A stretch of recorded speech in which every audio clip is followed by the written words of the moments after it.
Oh, can you guys hear me all right? No. Hello. Oh, it's loud.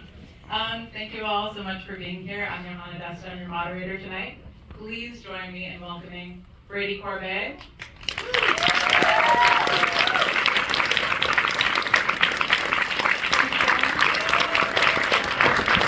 And Adrien Brody.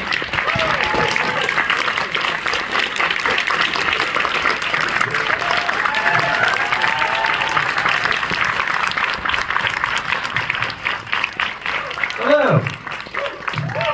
Hey, hi everyone. First things first, I want to congratulate both of you on opening weekend. The film has arrived, especially after 7 years in the making for you, so congratulations. Thank you.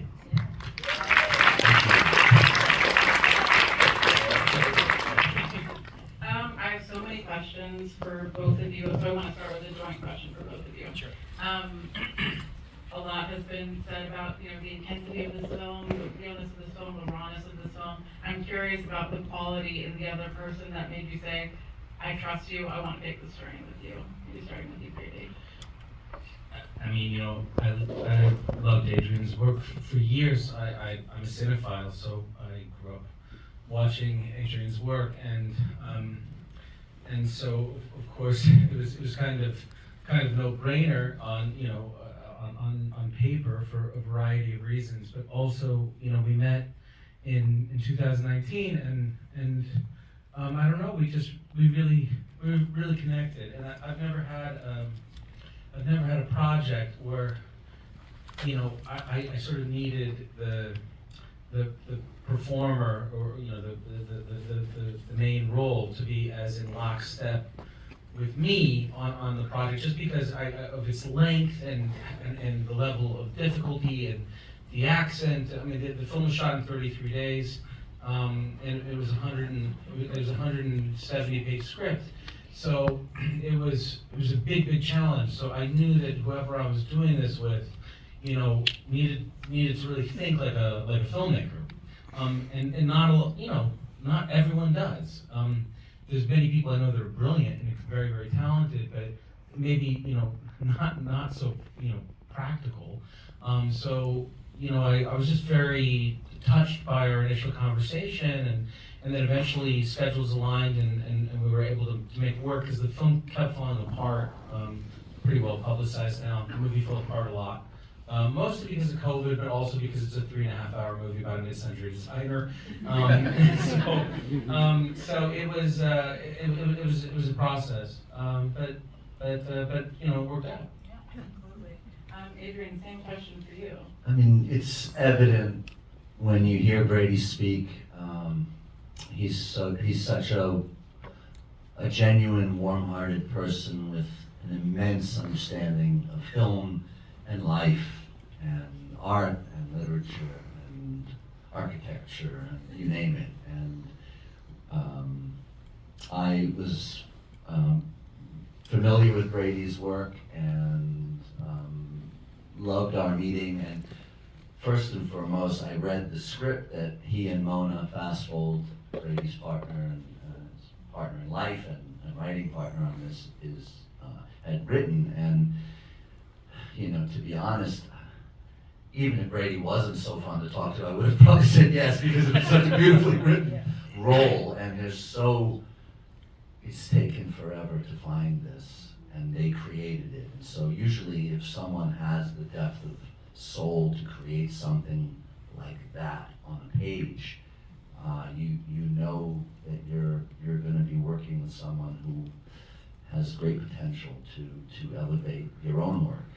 I just love Brady as a person, and yeah, we met, as he said, about 5.5 years ago, and I had been longing to do this movie since. Yeah. And there's so much that I want to dig into about what both of you just said. You did also mention Mona, who is Brady's partner, an amazing writer and director who co-wrote the script, and she is here, so I feel like we should give her a huge round of applause.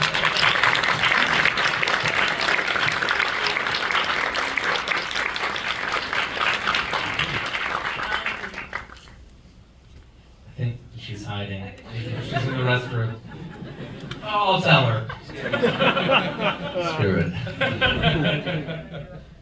Okay, but I want to dig into, obviously, the character of the Laszlo of it all, because I have a feeling a lot of people will be Googling, Laszlo Toth real? You know, trying to find out. He is fictional, but he's so Now. fully, yeah, Yeah. he's so fully realized, and I know you've spoken about this a bit, but he is inspired in part by some real architects. If you could tell everybody here who inspired it in part and why.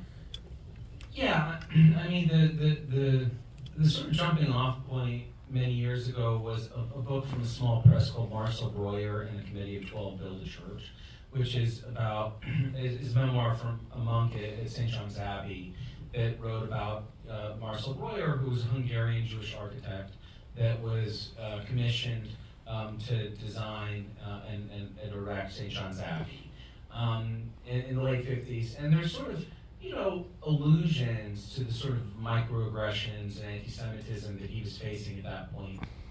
And so that book really, of course, having seen the film, you can see how that memoir informed it.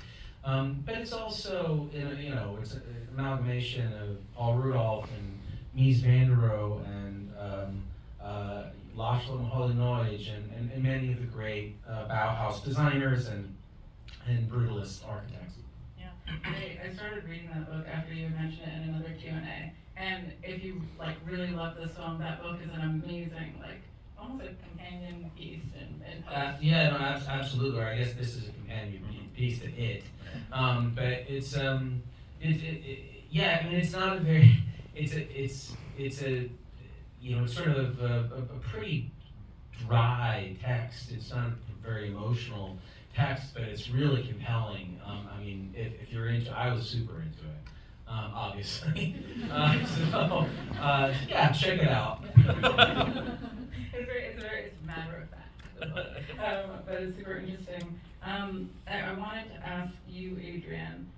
You have a strong cultural connection to this story. Your mother is the amazing photographer Sylvia Plahe, and I read this quote where she talked about coming to the U.S. from Hungary at 13 with a suitcase and a teddy bear, which is such an evocative image, and it's so wild to think about. Can you talk a little bit about your family history and how that maybe inspired you to take on this role?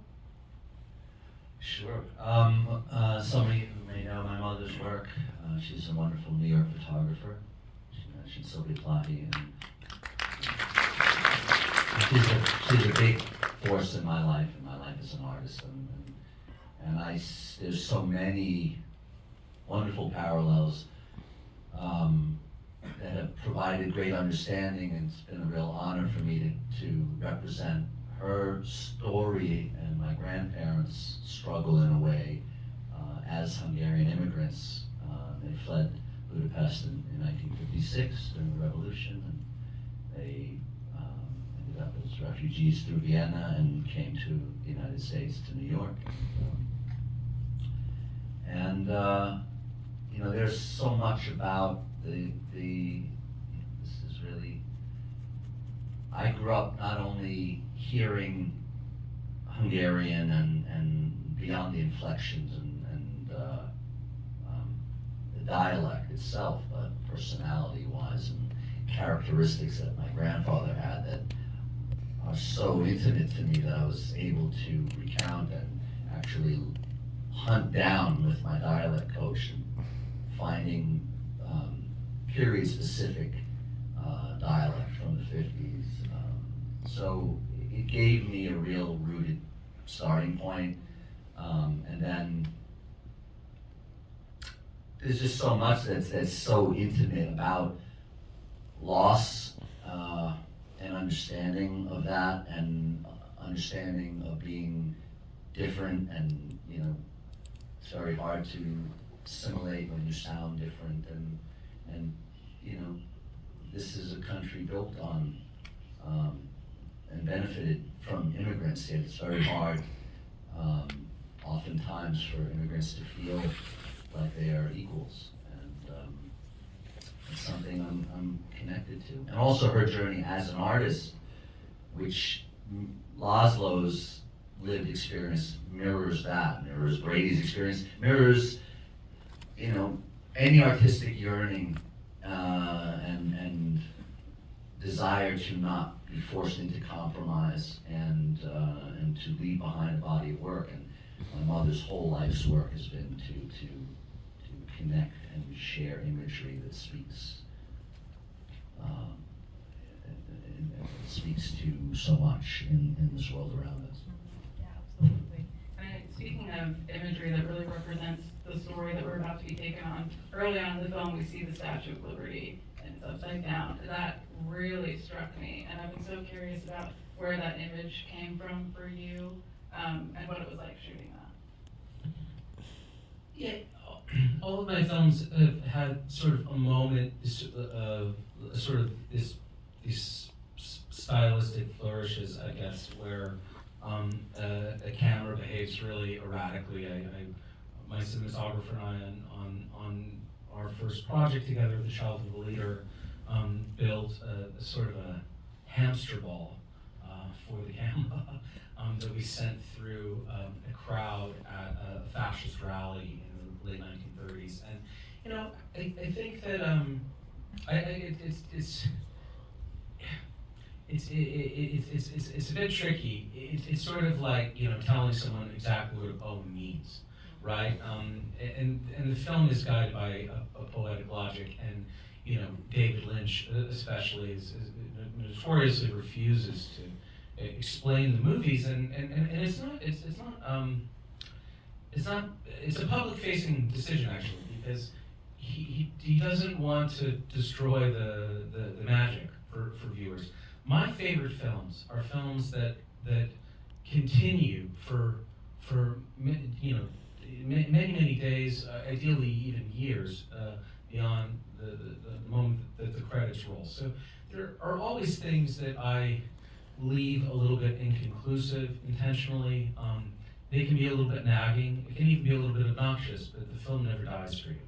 And I think that, and I love that experience you have when you really become obsessed with a novel or a piece of music, or you know, whatever that is. That doesn't happen very much, especially as you get older.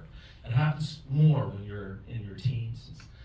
So you know, all I can say is that I suppose it's meant to express a sort of the nauseating, sort of dizzying,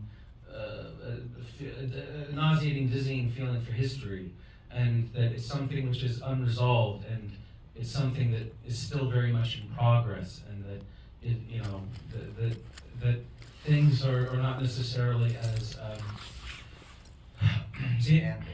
standing as they should be. They're not as outstanding as they should be, especially as we are, you know, awaiting, you know, the inauguration in 25 or 30 days. You know, these things are on my mind. Yeah, absolutely.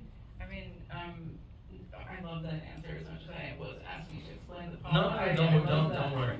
No, I love that. But you also, I mean, you just mentioned something that I would love to get into, but something that my sister and I talked a lot about after this film was, it's a period piece, but it is ever present and ever topical, the topic of immigration, and I was curious for you just to expand on that a little bit more about what you were trying to explore with this film in particular. I just think for better or for worse, it's an eternal theme. It's a theme that will never not be relevant, and I think that when you are going to devote many years of your life to making a movie, you need to, you know, make something that's going to be, you know, relevant by the time it actually is released. I mean, I didn't expect it to take quite as many years as it did, but I knew that the film's themes would be relevant to me even if it took an additional 15 or 20 years to make it. Absolutely. Something that you did mention as well was your collaboration with your amazing cinematographer, Lowell Crawley. This is your third feature with him, and it's shot on this division, which many people have talked about and have celebrated about this film, like fully in this division. What were some things that you guys were able to do on this collaboration that you maybe couldn't do with past films? I tried to do my previous movie on a large format, but unfortunately the powers that be just really wouldn't allow it to happen, which was a shame, because actually, you know, obviously, if we were able to make this film, which actually had a lower gross budget than my previous movie, this had a gross budget of $10 million, then we would have been able to do it then too. But at that time, I wasn't producing my own projects, and that's been an important evolution in my career as a filmmaker, that I am in charge of moving stand around in the box, and I make decisions about how we're spending our money, and so I actually would encourage. It's funny how few film schools really teach film students about about line items and how much things cost, and that's actually the most important piece of the puzzle. When I started off, I made my first movie. I was in pre-production when I was 24, and I was in production when I was 25 on my first feature, and I didn't know. I just didn't know how much. I didn't know how much a film would cost. And thank you, Etty. 5-minute warning for my daughter and her best friend. I get that at home too. But I really, something that's important to me in the long run is really to create a healthier ecosystem for young filmmakers, independent filmmakers, and really start to educate people about how much things cost. Because how is anyone supposed to know? And in fact, filmmakers are not encouraged to find out, because they're like, you just focus on the creative stuff and don't pay attention to the fact that 30% of your budget is being spent on our fees. And so so that's a really important thing. So it is possible to make a film of this scale for $10 million. We did it. But I think a lot of people are making movies in a very, very different way.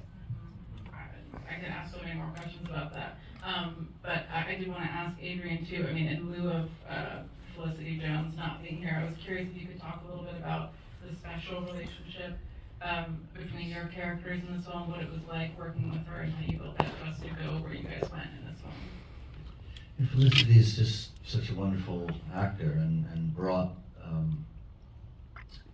great complexity to that character. It's interesting, I don't talk about it very much. She, in many ways, she is the foundation and pillar of strength in their relationship. Even though she's physically disabled, she's the one that is holding Laszlo up. And, that component, that partnership, that partner in a life partnership is so essential also for an artist and an artist's vision and ambition to endure. And I speak about my mother every day about this because of the very direct parallels with my father is very much like that, which has supported my mother and myself. And in my own pursuit as an artist since I was a boy, and encouraged that. And neither my mother or I would have the careers and creative space to have done that. And that's another parallel in my life that I'm very familiar with, in that Laszlo would probably have self-destructed by the intermission, or right soon after, had there been no Elizabeth to come keep him afloat. I think I'll squeeze in a tiny question about the epilogue before we run out of time. I'm curious for you, when you were like, this is the right choice. I want to let the audience know how his life unfolds a little bit, and then want to ask you to follow that with like what it was like for you inhabiting Laszlo in that phase of his life. We were subverting a lot of very classical tropes. And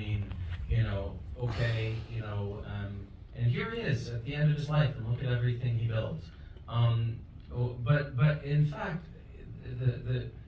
I've sort of been saying to viewers that for me, ecstasy is always accompanied by agony, and vice versa. And it was important to me to feel that this character was sort of physically present for the celebration of their work, but it was sort of, you know, it's sort of, the success comes too late.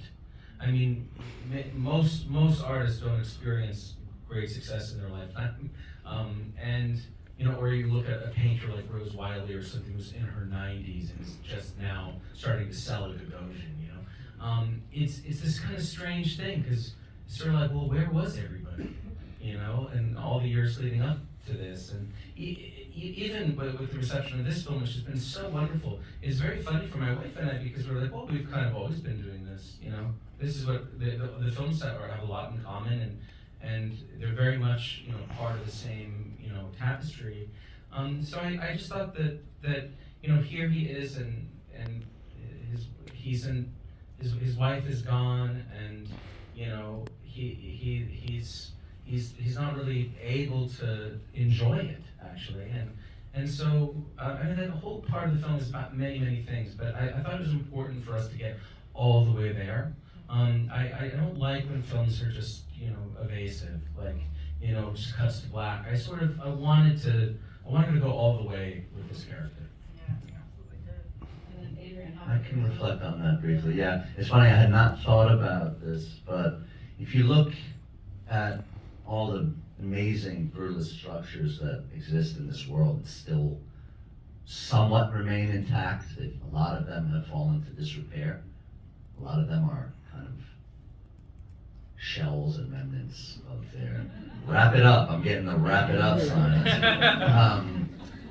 It's not his fault, that's I was jabbering. Yeah, that's I was jabbering. It's no one's fault. But there are two lives of parallel where he's depleted, obviously, and has given everything that he can, and these structures live on, and that's part of his mission. But as Brady says, it kind of comes at a price, and you witness that, and it's bittersweet, you know. But there is something there with the